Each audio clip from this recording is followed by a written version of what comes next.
your dreams all back to us.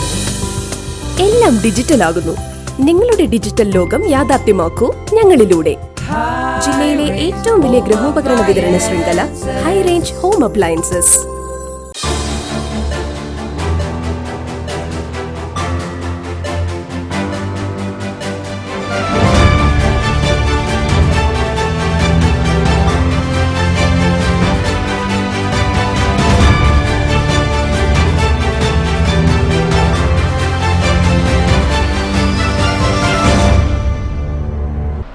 നമസ്കാരം. നരഭോജി കടുവകളും കൊലകൊല്ലി കൊമ്പന്മാരും രാപ്പകലില്ലാതെ നാടിളക്കി മനുഷ്യരെ കൊല്ലുന്നു. പച്ചമനുഷ്യനെ വന്യമൃഗം കൊല ചെയ്യുമ്പോൾ പ്രതിഷേധം ിക്കാതെ സർക്കാർ വാഗ്ദാനം. സാറുമാരെ, ഇവിടെ മരിച്ചു വീഴുന്നത് പച്ച മനുഷ്യരാണ്, എലിയും കാക്കയും ഒന്നുമല്ല. നിങ്ങളെയൊക്കെ 3 നേരം മൃഷ്ടാനമൂട്ടാൻ പകലന്തുഴോളം പാടുപെടുന്ന മനുഷ്യരാണ്. മനുഷ്യരെ കൊല്ലുന്ന വന്യമൃഗത്തെ കൊല്ലാൻ നിയമമില്ലാത്ത നാടല്ല നമ്മുടേത്.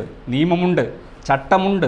നമുക്ക് വേണ്ടത് നിയമം നടപ്പാക്കാൻ കരളുറപ്പുള്ള ചങ്കൂറ്റമുള്ള ഭരണാധികാരികളെയാണ്. അല്ലാതെ വഴുക പോലെ വളയുന്ന നട്ടലുള്ളവരെ അല്ല വേണ്ടത്. ഷോ ദ സ്പിരിറ്റ് പ്രൈം ഡിബേറ്റിലേക്ക് മാന്യ പ്രേക്ഷകർക്ക് സ്വാഗതം.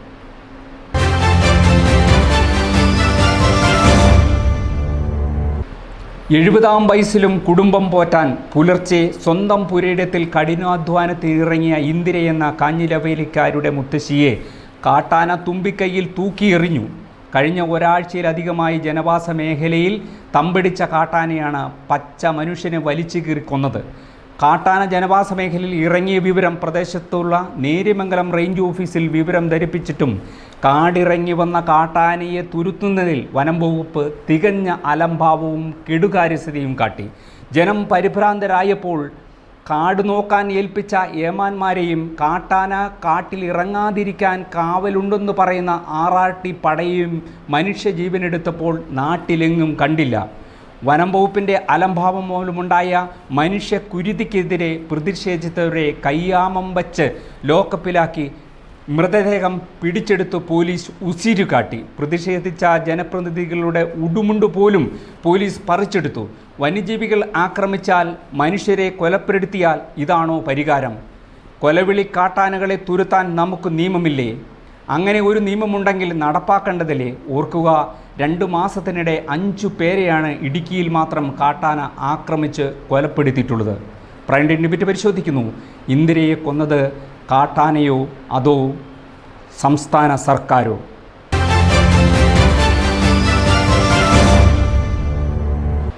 ചർച്ചയിൽ പങ്കെടുക്കുന്നത് അനിൽ കൂപ്ലാക്കൻ, NCP സംസ്ഥാന സെക്രട്ടറി, അൻസാരി ബ്ലോക്ക് പഞ്ചായത്ത് അംഗം, അടിമാലി ബ്ലോക്ക് പഞ്ചായത്ത്, വി രാജൻ മാധ്യമപ്രവർത്തകൻ, ജെയിംസ് വടക്കൻ പൊതുപ്രവർത്തകൻ എന്നിവരാണ് ചർച്ചയിൽ പങ്കെടുക്കുന്നത്.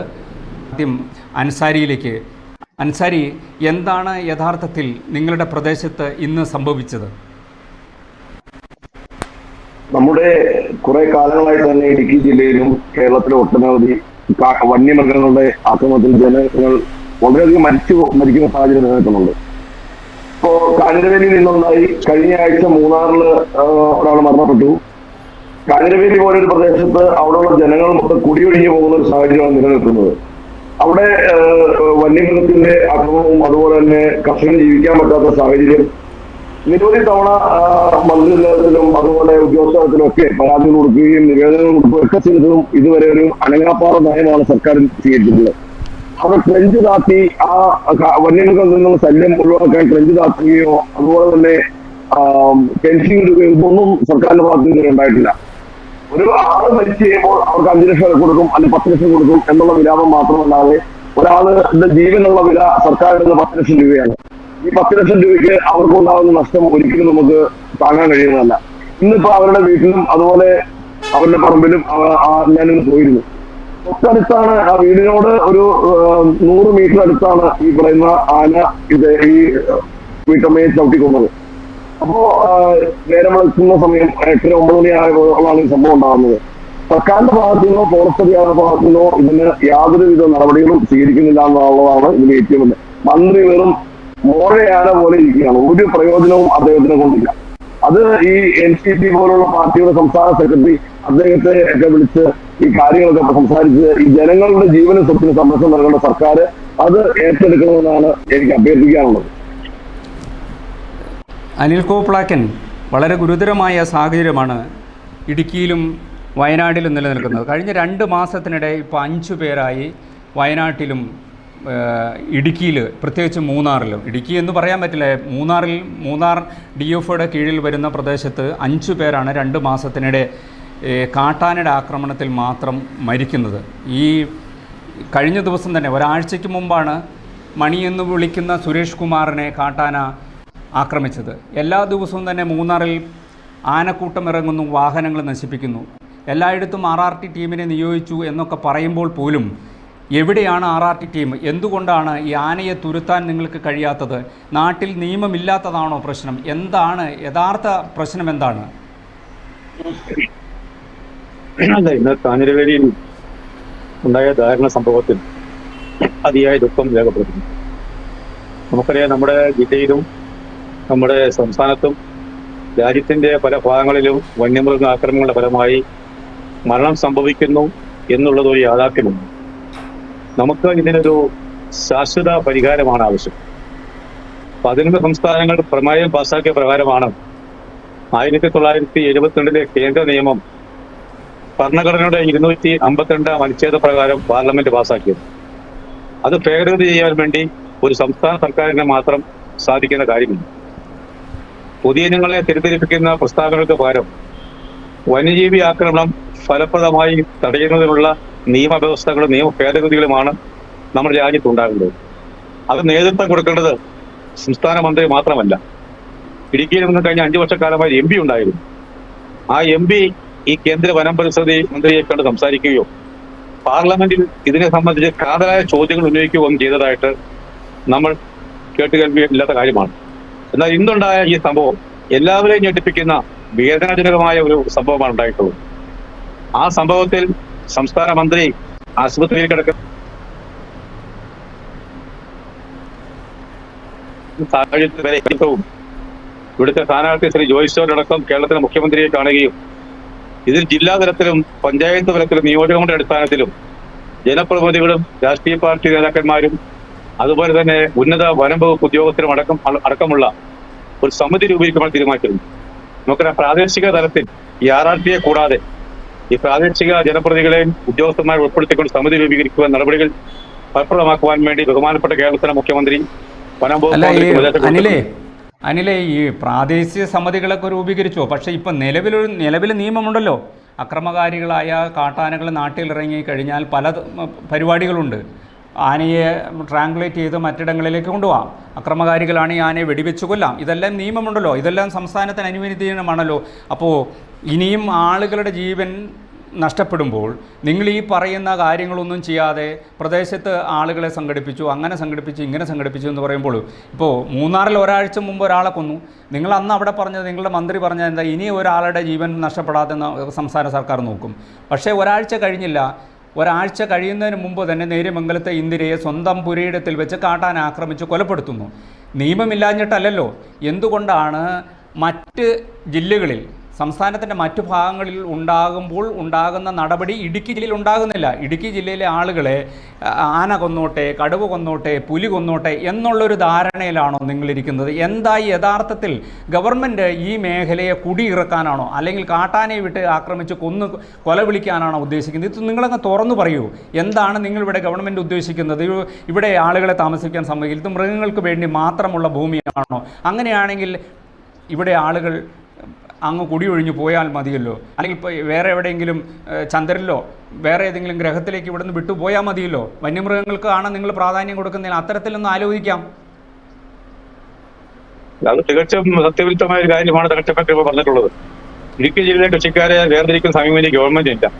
നിങ്ങൾക്കറിയാം, കഴിഞ്ഞ ദിവസം മൂന്നാറിലെ ഒരു ഓട്ടോ തൊഴിലാളി കാരണമായി ആന ചവിട്ടിക്കൊന്ന സാഹചര്യം സംസ്ഥാനത്തിന്റെ ചരിത്രത്തിൽ ആദ്യമാണ്. എല്ലാ നിയമങ്ങളെയും മാറ്റിമറിച്ചുകൊണ്ട് 10 ലക്ഷം രൂപ ഒന്നിച്ചു കൊടുത്തത്. ആ 10 ലക്ഷം രൂപ ഒരാളുടെ ജീവന് വിലയായിട്ട് ഞങ്ങൾ പറയുന്നില്ല. വയനാട്ടിൽ വരെ 5 ലക്ഷം രൂപയാണ് കൊടുത്തിരുന്നത്. ഇടുക്കി ജില്ലയിലെ കൃഷിക്കാരെ വേർതിരിക്കുന്ന സമീപനം ഈ ഗവൺമെന്റ് ഇല്ല. ഈ വന്യമൃഗ ശല്യം എന്ന് പറയുന്നത് ഇന്നും ഇന്നലെ ഉണ്ടായതല്ല. ഇന്ന് അത് അല്പം രൂക്ഷമായിട്ടുണ്ട് എന്നുള്ളത് ഒരു യാഥാർത്ഥ്യമാണ്. അതിന് എങ്ങനെ ശാശ്വതമായി കൈകാര്യം ചെയ്യണമെങ്കിൽ അത് കേന്ദ്ര വന നിയമം 1972 വന നിയമം ഭേദഗതി ചെയ്ത് നമുക്ക് ശാശ്വതമായ പരിഹാരമുണ്ടാവാൻ സാധിക്കത്തുള്ളൂ.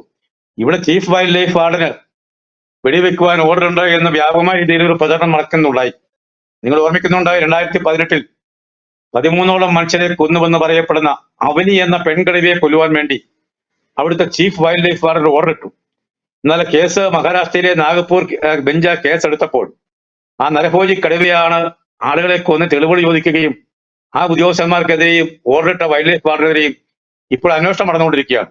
ഞാനിത് പറഞ്ഞു വന്നത് കേരളത്തിലെ ഗവൺമെന്റിനെ സംബന്ധിച്ചിടത്തോളം അനിലെ, ഞാൻ പറയുന്നത് കേൾക്കുമ്പോൾ അനിലെ, ഞാൻ ചോദിക്കുന്നത്, അതായത് കാട്ടാനയോ കടുവയോ പുലിയോ ഒരു മനുഷ്യനെ കൊല്ലുമ്പോൾ നിങ്ങൾ ഈ പറയുന്ന 10 ലക്ഷം രൂപ കൊടുത്ത് ആളുകളെ ശാന്തരാക്കുന്നു. അത് തന്നെയാണ് ഞാൻ ഈ ആമുഖത്തിൽ തന്നെ വിവരിച്ചത്. 10 ലക്ഷം രൂപ കൊടുത്ത് ഈ പ്രശ്നം സെറ്റിൽ ചെയ്യാമെന്നാണ് വിചാരിക്കുന്നത്. അങ്ങനെയാണെങ്കിൽ ഈ 15 ലക്ഷം കൊടുത്ത് ഒരേക്കർ ഭൂമി ഏറ്റെടുക്കുന്ന നിങ്ങളുടെ മറ്റൊരു വിദ്യ, ഇപ്പോൾ 10 ലക്ഷം കൊടുക്കുന്ന മറ്റൊരു വിദ്യ. അപ്പോൾ മറ്റത് ആളെ കൊല്ലുന്നില്ല, ഇത് ആളെ കൊല്ലുന്നു. അപ്പോൾ 10 ലക്ഷം രൂപ ഒരു മനുഷ്യനും വിലയിട്ട ഈ പ്രശ്നം സെറ്റിൽ ചെയ്യാമെന്നാണോ വിചാരിക്കുന്നത്? യഥാർത്ഥത്തിൽ ഇവിടെ നിയമമുണ്ടല്ലോ. എന്തുകൊണ്ടാണ് അക്രമകാരിയായ കാട്ടാനയെ പിടിച്ചു മാറ്റാനെങ്കിലും നിങ്ങൾ തയ്യാറാവാത്തത്? അല്ല, അത് തെറ്റിദ്ധാരണ മാറ്റി പോകണം. 10 ലക്ഷം രൂപ ഞാൻ പറയാൻ കാരണം തങ്കച്ചമ്പിത്താൻ പറഞ്ഞു മറ്റു ജില്ലകളിൽ ഉണ്ടായതിനേക്കാൾ വേർതിരിവുള്ള സമീപനമാണ് ഇടുക്കിയിൽ ഈ ആക്രമണവുമായി ബന്ധപ്പെട്ട് ഉണ്ടായെന്ന് പറഞ്ഞുകൊണ്ട് ഞാൻ പറഞ്ഞത് മാത്രമേ ഉള്ളൂ.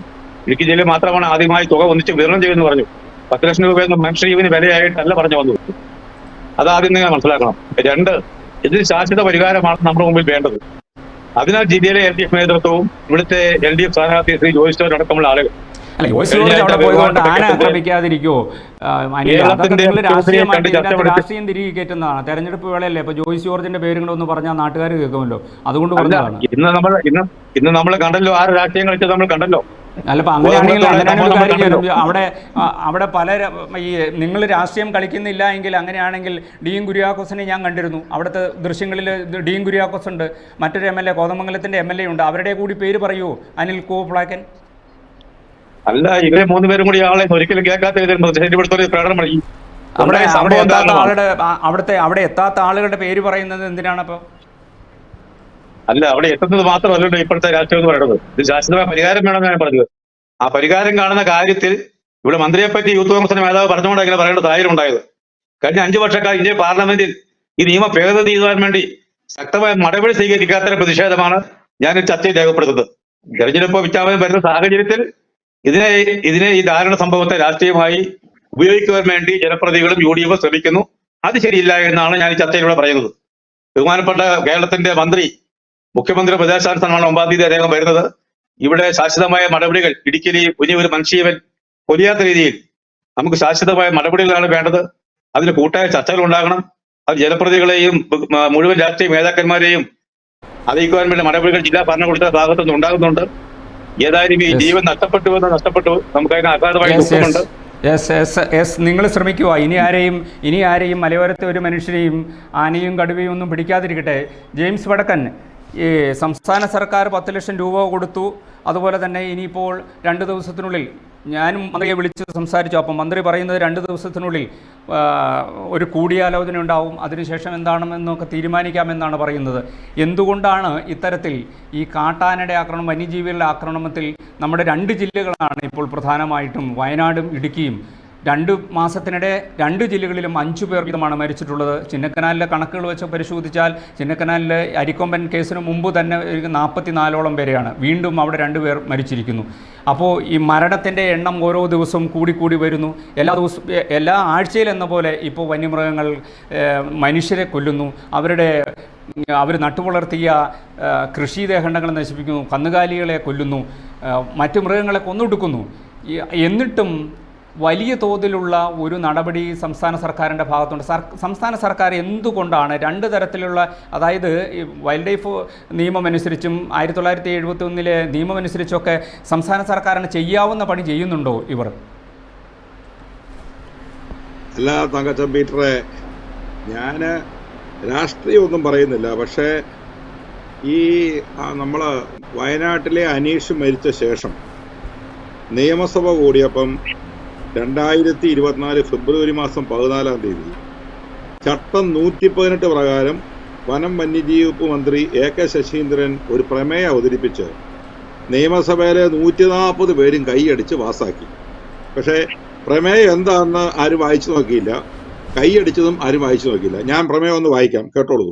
കേരളത്തിന്റെ പല ഭാഗങ്ങളിലും വന്യജീവികൾ ജനവാസ മേഖലകളിൽ ഇറങ്ങുന്നത് മനുഷ്യ വന്യജീവി സംഘർഷം വർദ്ധിക്കുന്നതിനും മനുഷ്യജീവനും സ്വത്തിനും കൃഷിക്കും ഭീഷണി ഉയർത്തുന്നതിനും കാരണമാകുകയും അതുവഴി നിരവധി മനുഷ്യജീവനുകൾ പൊലിയുന്ന സാഹചര്യം ഉണ്ടാകുകയും ചെയ്യുന്നതിനാലും ഇനി ശ്രദ്ധിക്കേണ്ടത്, കേന്ദ്ര വന്യജീവി സംരക്ഷണ നിയമപ്രകാരം വന്യജീവികളായിട്ടുള്ള കാട്ടുപന്നി, വിവിധ ഇനം കുരങ്ങുകൾ, മറ്റു ജീവികൾ എന്നിവ വനത്തിനു പുറത്തുള്ള മേഖലകളിൽ പെറ്റുപെരുകി വന്യജീവ ശല്യം രൂക്ഷമാകുന്നതിനാലും, ഇനി ബാക്കി വായിക്കേണ്ട കാര്യമില്ല. ഇനി ഏറ്റവും അവസാനം, കാട്ടുപന്നിയെ കേന്ദ്ര വന്യജീവി സംരക്ഷണ നിയമത്തിന്റെ 62-ാം വകുപ്പ് പ്രകാരം ക്ഷുദ്രജീവിയായി പ്രഖ്യാപിക്കണമെന്നും വകുപ്പ് 11A ക്ലിപ്ത നിബന്ധനകളിലെയും വിശദീകരണങ്ങളെയും നടപടിക്രമങ്ങളും വന്യജീവി നിയമത്തിന് കീഴിൽ പുറപ്പെടുവിക്കുന്ന ചട്ടങ്ങളും ലഘൂകരിക്കുന്നതിനും ആവശ്യമായ പ്രായോഗിക വ്യവസ്ഥകൾ ഉൾപ്പെടുത്തി കേന്ദ്ര നിയമം കാലാനുസൃതമായി ഭേദഗതി ചെയ്യണമെന്നും ഈ സഭ ഐക്യകണ്ഠേന കേന്ദ്ര സർക്കാരിനോട് അഭ്യർത്ഥിക്കുന്നു. കഴിഞ്ഞ 2 മാസമായിട്ട് കാട്ടുപന്നിയും കുരങ്ങുമാണോ മനുഷ്യനെ കൊന്നേ? നമ്മളോട് ഈ മന്ത്രിമാർ പറഞ്ഞത് എന്തായിരുന്നു?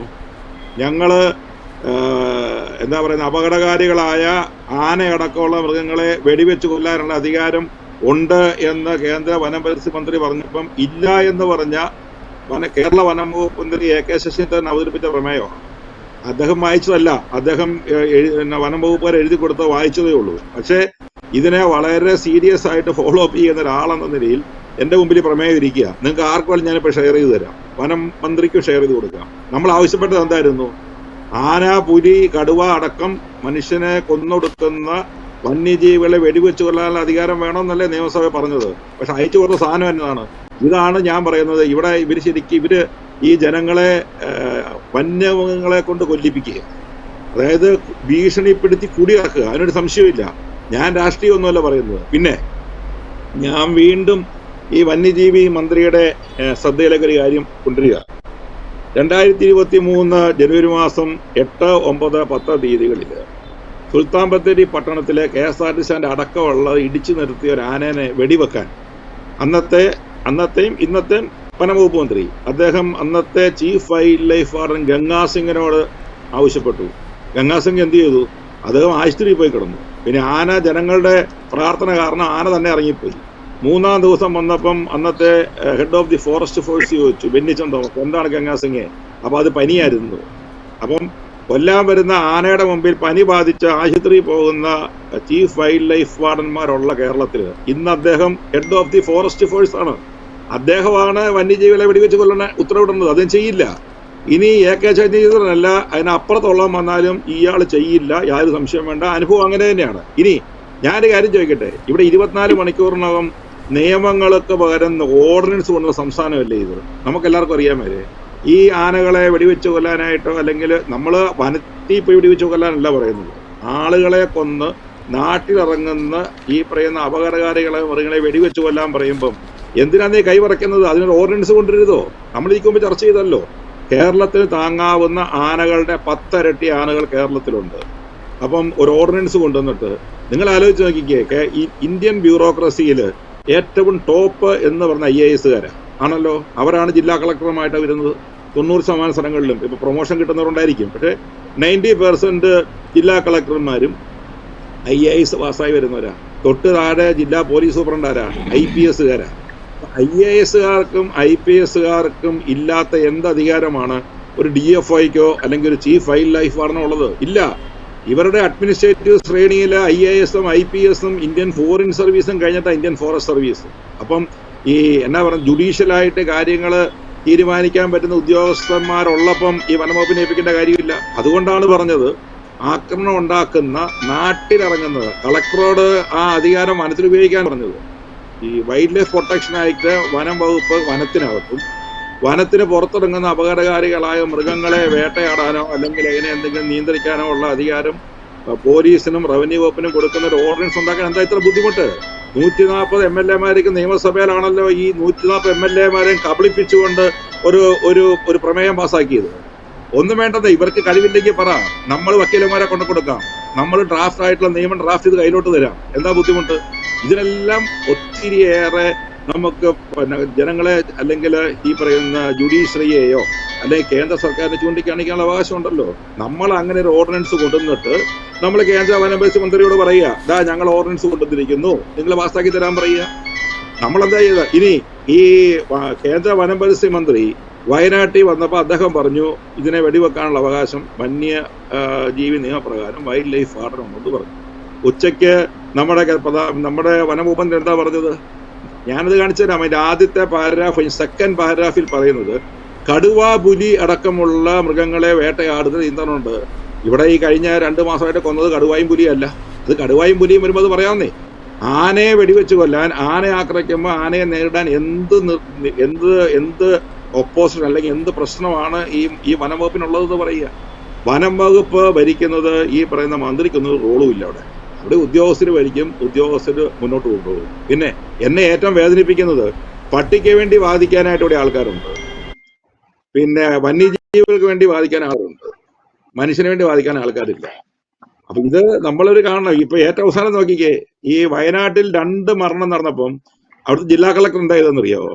ജില്ലാ കളക്ടർ അവിടുത്തെ ഹോം സ്റ്റേക്കാരോടൊക്കെ വിളിച്ചു പറഞ്ഞു, 10 മണിക്ക് ശേഷം നിങ്ങൾ ഹോട്ടലുകളിൽ, ഹോം സ്റ്റേ എന്ന് പറഞ്ഞ വനത്തിനകത്തല്ല, ജനങ്ങൾ താമസിക്കുന്ന ജനങ്ങളുടെ പുറകിടത്തിലാണ് ഹോം സ്റ്റേ, അവിടെ ലൈറ്റ് ഇടരുത്, അവിടെ സൗണ്ട് ഉണ്ടാക്കരുത് എന്ന് പറഞ്ഞാല് മനുഷ്യനിറങ്ങി പൊക്കോണം. വന്യജീവികളെ നിയന്ത്രിക്കാനല്ല, വന്യജീവികൾ വന്നിറങ്ങുന്ന സ്ഥലങ്ങളിലെ മനുഷ്യനെ നിയന്ത്രിക്കാനാണ് ഈ ഭരണകൂടം ശ്രമിക്കുന്നത്.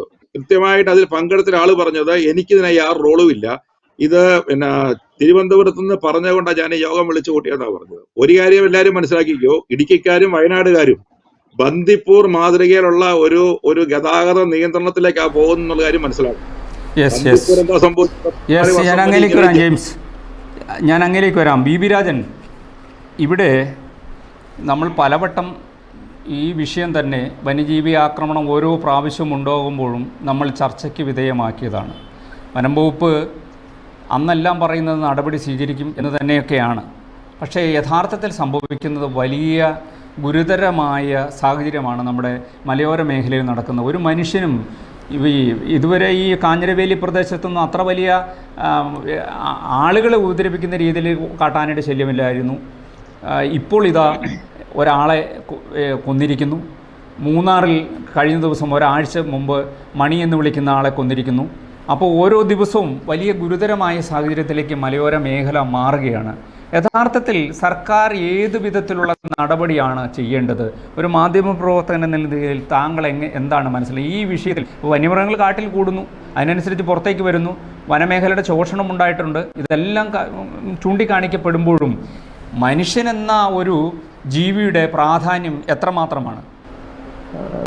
ഈ ഒരു വിഷയമേ, ഈ പറയുന്നൊരു പ്രശ്നം താങ്കൾ ചർച്ചയ്ക്കെടുത്തത് വളരെ നന്നായി, ഞാൻ അഭിനന്ദിക്കുകയാണ്.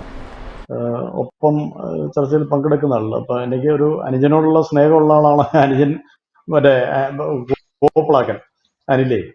അപ്പോൾ ഈ അനിലിനെ വിമർശിച്ചിട്ടോ അവരുടെ പാർട്ടിയെ വിമർശിച്ചാലോ ഒന്നും പരിഹരിക്കാവുന്ന പ്രശ്നമല്ല. 72 സ്റ്റോക്ക്ഹോമില് ഈ ഭൂമിയെ മുഴുവൻ പ്ലാൻ ചെയ്യുന്ന ആളുകൾ ഉണ്ട് എന്ന് നമ്മൾ മനസ്സിലാക്കുക. നമ്മൾ കട്ടപ്പനയെ പ്ലാൻ ചെയ്യുന്ന ആളുകൾ, ഇടുക്കിയെ പ്ലാൻ ചെയ്യുന്ന ആളുകൾ, കേരളത്തെ പ്ലാൻ ചെയ്യുന്ന ആളുകൾ എന്നുള്ള മട്ടിലാണ് നമ്മുടെ ചിന്തകൾ നിൽക്കുന്നത്. പക്ഷെ ഈ മുഖത്തെ മുഴുവൻ പ്ലാൻ ചെയ്യുന്ന കേന്ദ്രങ്ങളുണ്ട്. 72 സ്റ്റോക്ക്ഹോമിൽ ഒരു വലിയ സമ്മേളനം വിളിച്ചു ചേർത്തിട്ട് ലോകത്തിലെ രാഷ്ട്രങ്ങളുടെ ഇന്ദിരാഗാന്ധി അടക്കമുള്ള ആളുകളെ വിളിച്ചിട്ട് ഈ അന്താരാഷ്ട്ര നിയന്ത്രിക്കുന്ന അന്നത്തെ അതെല്ലാം ഐക്യരാഷ്ട്രസഭയെ മുൻനിർത്തിക്കൊണ്ടാണ് അവിടെ ഒരു കാര്യം പറഞ്ഞത്. നിങ്ങൾ ഈ തോന്നുന്ന പോലെ ഒന്നും ഈ പണിയൊന്നും പറ്റത്തില്ല. നിങ്ങൾ വൈൽഡ് ലൈഫിനെ സംരക്ഷിക്കണം, 2 അവിടുത്തെ വനം സംരക്ഷിക്കണം, 3 പരിസ്ഥിതി സംരക്ഷിക്കണം, പിന്നെ ഈ ഭൂമിയിൽ അവശേഷിക്കുന്ന കുറെ ജൈവ വൈവിധ്യം സംരക്ഷിക്കണം. അതിനെ നിങ്ങളൊക്കെ ഈ ചെയ്യുന്ന പോലെ പരിപാടിയൊന്നും പറ്റില്ല. അതുകൊണ്ട് മര്യാദയ്ക്ക് ഈ പറയുന്ന പോലെ ചെയ്യണം എന്നുള്ള ഒരു ശാസന സ്വരത്തിൽ അന്ന് അമേരിക്കയും യൂറോപ്യൻ രാജ്യങ്ങളും അന്ന് പറഞ്ഞു. അപ്പൊ ഇന്ദിരാഗാന്ധിയെ വളരെ അതിശക്തമായി ഒന്ന് പ്രസംഗിച്ചു. ഇന്ദിരാഗാന്ധിയുടെ സ്റ്റോക്ക്ഹോമിലെ പ്രസംഗം ഞാൻ ഒന്നിലധികം പ്രാവശ്യം വായിച്ചിട്ടുണ്ട്, അതുകൊണ്ടാണ് ഞാൻ പറഞ്ഞു. അതിശക്തമായി പറഞ്ഞു. 72 സമ്മേളനവും കഴിഞ്ഞ് തിരിച്ചിവിടെ വന്നു കഴിഞ്ഞപ്പം ഇന്റർനാഷണൽ മോണിറ്ററി ഫണ്ടിന് മുമ്പ്, IMFന് മുമ്പ്, വേൾഡ് ബാങ്കിന് മുമ്പിലും മറ്റേതിനു മുമ്പിലും അവിടെ എവിടെയൊക്കെ വായ്പയായിട്ടും ധനസഹായമായിട്ടും അരിയായിട്ടും പയറായിട്ടും അത് കിട്ടണം ഇത് കിട്ടണമെന്ന് കൊടുത്ത എല്ലാ ആപ്ലിക്കേഷനും ഒന്നിച്ചങ്ങ് റിജക്റ്റ് ചെയ്തു. പക്ഷേ ഇന്ദിരാഗാന്ധിയോട് നേരിട്ട് പറഞ്ഞു, നിങ്ങൾ ഈ വക കാര്യങ്ങളിൽ ഈ രാജ്യത്ത് നിയമം പാസ്സാക്കിയിട്ട് ആ കാര്യങ്ങൾ ചെയ്തോളാൻ പറഞ്ഞു. ഉടൻ തന്നെ പാസ്സാക്കിയതാണ് വൈൽഡ് ലൈഫ് പ്രൊട്ടക്ഷൻ. അത് കഴിഞ്ഞ് വനസംരക്ഷണം, പരിസ്ഥിതി നിയമം, ഈ നിയമങ്ങളെല്ലാം വന്നു അങ്ങനെ. അല്ലാതെ ഇവിടെ ആർക്കും ചങ്ക് കഴിച്ചിട്ട് പാർലമെന്റിൽ നിന്ന് ചർച്ച ചെയ്തിട്ടുണ്ടാക്കിയ നിയമവുമല്ല ഇതൊന്നും. അന്താരാഷ്ട്ര സമൂഹം, പ്രത്യേകിച്ച് അമേരിക്കയും യൂറോപ്യൻ മുതലാളിത്ത രാജ്യങ്ങളും ആഹ്വാനം ചെയ്ത പ്രകാരം ഇവിടെ പാസ്സാണ് ഈ നിയമങ്ങൾ.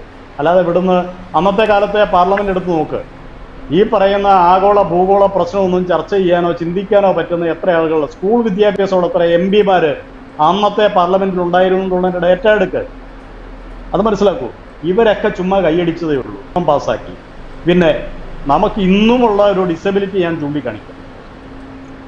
അന്താരാഷ്ട്ര ചർച്ചകളിൽ പരിസ്ഥിതിയാണേലും വനമായാലും കടുവായായാലും ആനയായാലും പൂച്ചയായാലും എന്ത് കാര്യമാണേലും അന്താരാഷ്ട്ര തലങ്ങളിൽ ഏത് ചർച്ചകളിൽ ഏത് അന്താരാഷ്ട്ര ബോഡിയോടും മറ്റു രാജ്യവുമായിട്ട് നമ്മുടെ ഉദ്യോഗസ്ഥന്മാർ പോയി സൈൻ ചെയ്യുന്ന എല്ലാ കാര്യങ്ങളും ഇന്ത്യക്ക് ബാധകമാണ്. ഇന്ത്യൻ പാർലമെന്റ് അറിയണ്ട, ഇന്ത്യൻ ജനങ്ങൾ അറിയണ്ട. അപ്പോൾ അന്ന് വൈൽഡ് ലൈഫ് പ്രൊട്ടക്ഷൻ ആക്ട്, വനസംരക്ഷണ നിയമം, പരിസ്ഥിതി നിയമം, ഇതിന്റെ ഭാഗമായി നടക്കുന്ന എല്ലാ അന്താരാഷ്ട്ര ചർച്ചകളിലും ഇവിടുന്ന് കുറെ അവന്മാർ ഉണ്ടാക്കാൻ പോകും. അവിടെ പോയി അതെല്ലാം ഒപ്പുവെച്ചിട്ട് അതെല്ലാം ലോക സമൂഹത്തോട് നമ്മൾ നടത്തിക്കൊള്ളാമേ എന്ന് പറയുന്ന കാര്യമാണ്. അതിൽ നിന്നൊന്നും പെട്ടെന്ന് ഇങ്ങോട്ട് കവച്ചു ചാടാനോ മാറാനോ പറ്റില്ല. ആ നിലയിൽ അന്ന് അന്താരാഷ്ട്ര ലോകത്തിനുമേൽ അടിച്ചേൽപ്പിച്ച നിയമങ്ങളാണ്. ഈ അന്താരാഷ്ട്ര സമൂഹം എന്ന് പറയുന്ന അമേരിക്കയ്ക്കും യൂറോപ്പിനും എന്താ എത്ര വലിയ സോക്കേട്? കടുവായെ സംരക്ഷിക്കണം, പന്നിയെ സംരക്ഷിക്കണം, പട്ടിയെ സംരക്ഷിക്കണം എന്നൊക്കെ. അവരുടെ നാട്ടിൽ ഈ കടുവായും പുലിയും പട്ടിയും ഒന്നും ഇല്ലല്ലോ. അമേരിക്കയിൽ ഇതൊന്നും ഇല്ലല്ലോ. ഒരു പൂച്ചപ്പാക്കാനെ പോലും കിട്ടുന്ന ഒരു സ്ഥലമല്ല അമേരിക്ക. അവിടെ ഉണ്ടായിരുന്ന സകല പ്രകൃതിയും അവർ നശിപ്പിച്ചു. അവിടുത്തെ ജൈവ വൈവിധ്യങ്ങൾ നശിപ്പിച്ചു. അവിടുത്തെ ജന്തുജാലങ്ങളെ നശിപ്പിച്ചു. അമേരിക്കയുടെ തനത് ജനതയെ തന്നെ കൊന്നു തീർത്തു. എന്നിട്ട് കൊള്ളയടിച്ച് അവിടെ 500 കൊല്ലമായി കഴിഞ്ഞ രാജ്യമാണത്. അവർക്ക് അവരുടെ സാമ്പത്തിക താല്പര്യങ്ങളാണ് ഈ കാര്യങ്ങളുടെ പിന്നിലുള്ളത്. ഇന്ന് അവര് ഗൾഫിൽ നിന്ന് കൊണ്ടുപോകുന്ന എണ്ണയുടെ അടിസ്ഥാനപ്പെടുത്തിക്കൊണ്ട് ഫോസിൽ ഇന്ധനങ്ങളെ അടിസ്ഥാനമാക്കി അവരുടെ വ്യവസായം നിലനിർത്തിയിരിക്കുന്നു. അതുകൊണ്ട് അവർ ലോക മേധാവിത്വം നിലനിർത്തിയിരിക്കുന്നു. ആ ഫോസിൽ ഇന്ധനം അവസാനത്തെ തുള്ളി വരെ ഊറ്റിയെടുക്കുന്നിടം വരെ ഗൾഫ് രാജ്യങ്ങളുമായി അവർക്ക് കരാറുണ്ട്. അത് വീണ്ടും അവർക്ക് തുടരണം. അങ്ങനെ തുടരുമ്പോൾ അവർ നേരിടുന്നൊരു പ്രശ്നമുണ്ട്.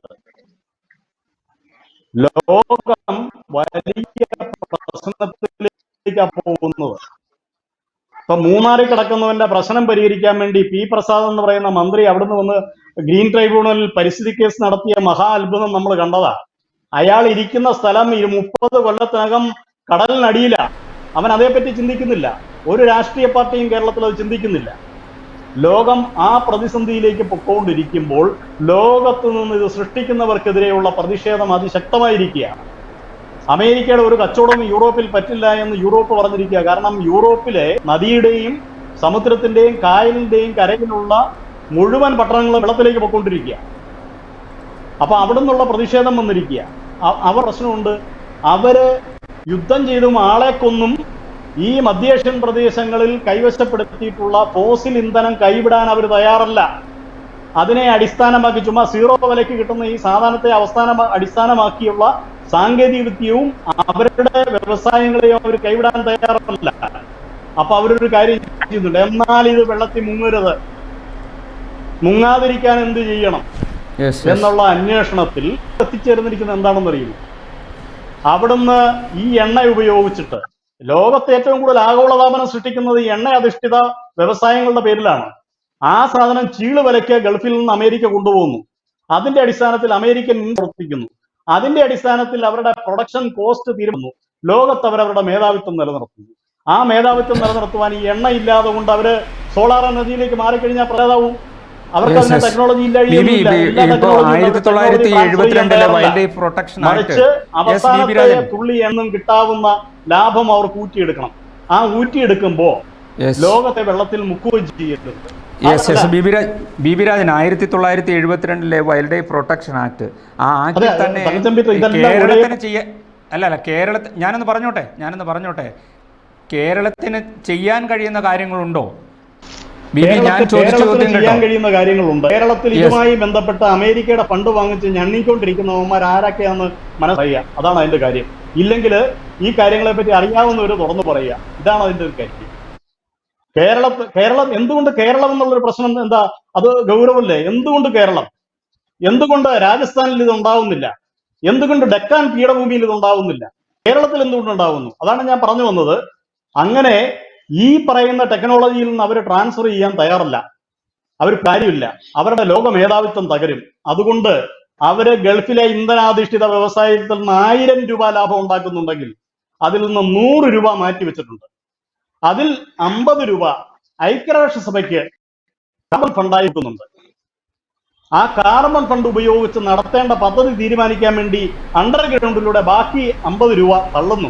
അത് തള്ളി വാങ്ങിയിട്ട് നക്കാത്ത ഏത് രാഷ്ട്രീയ പ്രസ്ഥാനം കേരളത്തിലുണ്ടെന്ന് പറയണം.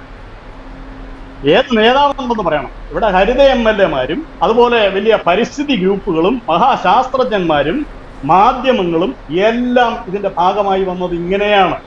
ഇതൊരു അന്താരാഷ്ട്ര മാഫിയയാണ്. അവരെ മുൻനിർത്തി ഐക്യരാഷ്ട്രസഭയ്ക്ക് കൊടുക്കുന്നു 47,000 കോടി രൂപ. ഗ്രീൻ ഇന്ത്യ മിഷനിൽ ഇവിടെ പൈസ വാങ്ങിച്ചല്ലോ, വേണ്ടി എല്ലാവരും പോയല്ലോ, വാങ്ങി തിന്നുകൊണ്ടിരിക്കുകയല്ലേ. അതിനകത്ത് 25 ലക്ഷം ഹെക്ടർ പ്രദേശത്തെ കൃഷിക്കാരും മീനും അടക്കമുള്ള ആളുകളെ കന്നുകാലിയെ മേയ്ക്കുന്നതിന് ഉൾപ്പെടെ ആളുകളാക്കുന്നുണ്ട്.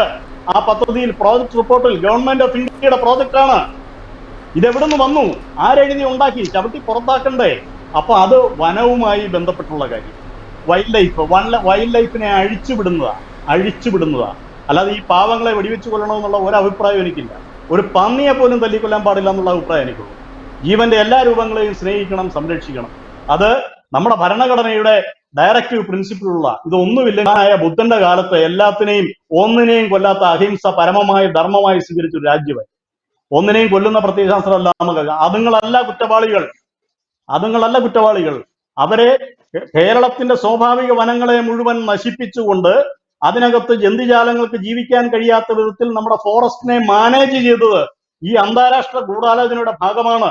അതുകൊണ്ടാണ് ഇന്ന് ഈ പന്നിയും കാളയും കാട്ടുപന്നി പാലാ പട്ടണത്തിൽ കാട്ടുപന്നി മേയുന്നു. അല്ലാതെ എവിടെയെങ്കിലും വനത്തിന്റെ അതിർത്തിയിലൊന്നുമല്ല. കേരളം മുഴുവൻ.